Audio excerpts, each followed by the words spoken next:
₹2 गोला वाला। एक गांव में दामू नाम का एक गरीब गोले वाला रहता था।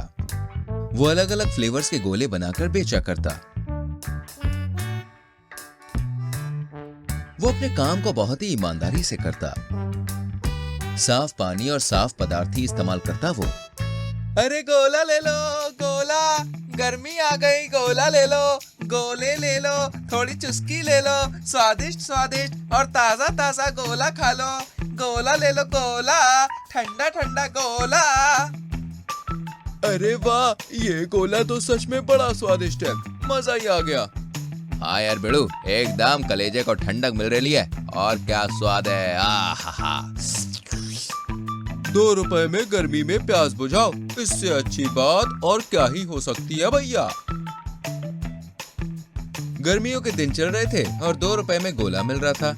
इस कारण दामू के गोला ठेले पे बहुत लंबी लंबी लाइन लगती है और सभी बड़े ही मजे लेके उसके गोले को खाते हैं। यही देखकर दामू के गोला ठेले के बगल में रोजाना आने वाला चोमू कुल्फी वाला उससे जलने लगता है। इस दामू की तो ऐसी की तैसी, इसके ₹2 के गोले के कारण कोई भी मेरी कुल्फी को नहीं खरीद रहा, और खरीदेंगे भी क्यों? अगर उन्हें कुल्फी से भी अच्छा स्वाद वाला गोला मिलेगा तो वो वहीं जाएंगे।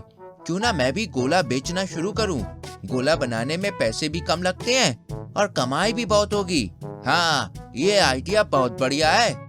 चोमू अब ठीक दामू के गोले ठेले के सामने अपना भी गोला ठेला लगा लेता है और वो गोला बेचने लगता है। चोमू अपने गोले का प्राइस ₹1 रखता है। अरे आओ भाई आओ, गोला खाओ, मजेदार, शानदार और चटकारेदार। ₹1 का गोला, जी हाँ, केवल ₹1 का गोला। अरे वाह, ये काला खट्टा गोला तो वाकई में बहुत बढ़िया है। और ये लेमन मसाला भी। चोमू भाई, मजा आ गया। तुम्हारे गोले का स्वाद और दाम दामू गोले वाले से अच्छा है। अब तो हम यहीं से गोला खाएंगे और मस्त मजे करेंगे। चोमू के ₹1 गोले के कारण दामू का गोला ठेला अब ज्यादा नहीं चलता। वहाँ पे ग्राहक कम हो जाते हैं, जिसके कारण वो दुखी हो जाता है। इसका रिजल्ट ये होता है कि दामू को अपने ठेले को बंद करना पड़ता है। वो निराश होकर गांव के जंगल में बैठा होता है। तभी वो देखता है कि चोमू एक दूषित नदी से पानी लेकर घर जा रहा है। अरे, ये चोमू इतना गंदा और दूषित पानी लेकर कहाँ जा रहा है? मुझे इसका पीछा करना होगा। दामू चोमू का पीछा करता है। तभी वो चोमू के घर में झांक कर देखता है कि चोमू गोले को बनाने में कई सारे हानिकारक कलर और दूषित पानी को इस्तेमाल करता है। वो ये दृश्य देखकर बिल्कुल चौंक जाता है। हे भगवान, ये क्या? ये चोमू तो लोगों की जान के साथ खिलवाड़ कर रहा है। ये जो हानिकारक पदार्थ इस्तेमाल कर रहा है, इससे लोगों की तबीयत बुरी तरह से खराब हो सकती है और तो और जान भी जा सकती है। नहीं नहीं नहीं, मैं ऐसा नहीं होने दूंगा। मैं तुरंत ही जाकर पुलिस भाई साहब को ये बात बताऊंगा। ईमानदार दामू पुलिस के पास जाकर उसे सब कुछ बताता है, जिसके बाद पुलिस डायरेक्ट चोमू के घर आती है और उसके मिलावट के सामान के साथ उसे रंगे हाथों पकड़कर ले जाती है।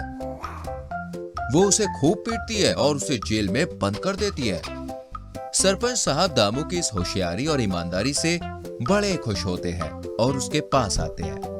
तुमने वक्त रहते ये बात सबको बताकर सबकी जान बचा ली दामू, इसलिए मैं तुम्हारे इस काम से खुश होकर तुम्हें अपनी एक फैक्ट्री इनाम के तौर पर दे रहा हूँ, जहाँ पर तुम अपने गोले का उत्पादन करना और उसे कम दाम में गांव के गरीबों को बेचना। धन्यवाद सरपंच साहब, आपका बहुत बहुत धन्यवाद। सरपंच दामू को फैक्ट्री देता है, जिसमें गोले का उत्पादन करके वो गांव में बेचता है।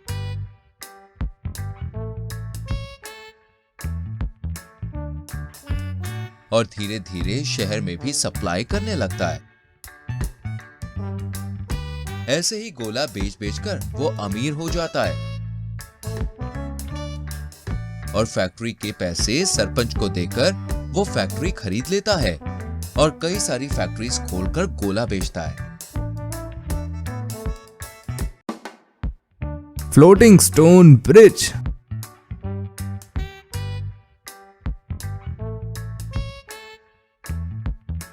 एक गांव था सनमगंज। वो दो तरफ से नदी से घिरा हुआ था, जिस कारण गांव वालों को नदी पार करके गांव के बाहर जाना पड़ता था और गांव के बाहर जाने के लिए लकड़ी की बहुत ही नाजुक ब्रिज बनी हुई थी। वहीं उसी गांव में एक सेठ रहा करता था। वो काफी चंट किस्म का आदमी था।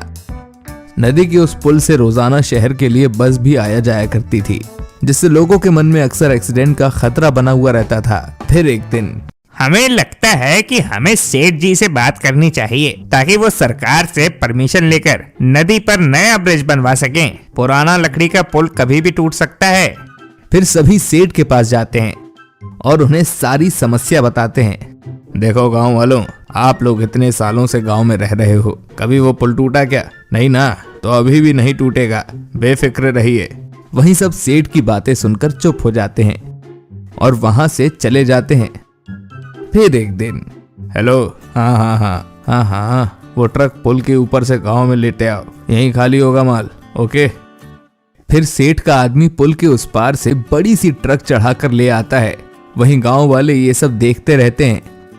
अगर इस पुल पर इतना भार पड़ेगा तो पक्का किसी ना किसी दिन कोई अनहोनी हो जाएगी।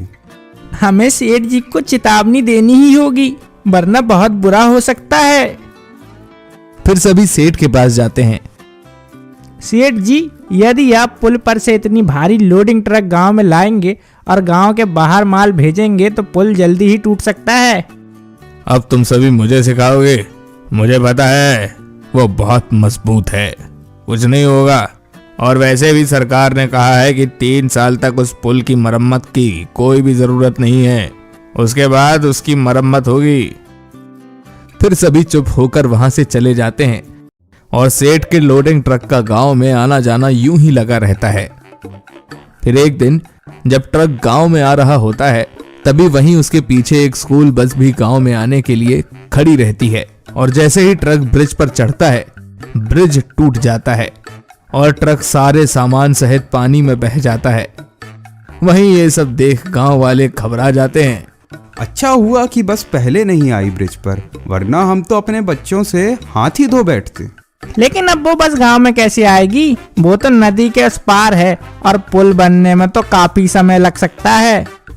तभी वहां एक बाबा आते हैं और वो जादू करते हैं, जिससे नदी में अपने आप बड़े बड़े पत्थर तैरने लगते हैं और तैरते हुए पत्थरों का एक पुल बनकर तैयार हो जाता है।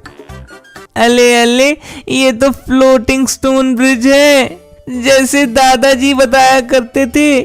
हाँ, एकदम वो पुरानी कथाओं वाला ब्रिज जो पानी के ऊपर पत्थरों से बंदर लोगों ने बनाया था। फिर सभी बच्चे उस फ्लोटिंग स्टोन ब्रिज पर चलकर आसानी से नदी पार कर लेते हैं, जिसके बाद सभी बाबा का जय जयकार करने लगते हैं। बाबा की जय हो, आज तो आपने चमत्कार कर दिया बाबा। आपके कारण ही हमारे बच्चे सही सलामत हमारे पास आ गए। इस तरह सभी उस बाबा का शुक्रिया अदा करते हैं। वहीं सेठ का माल पानी में बह जाने के कारण उसे करोड़ों का नुकसान होता है और वो जल्दी से जल्दी सरकार से अपील करके एक मजबूत ब्रिज तैयार करवा देता है।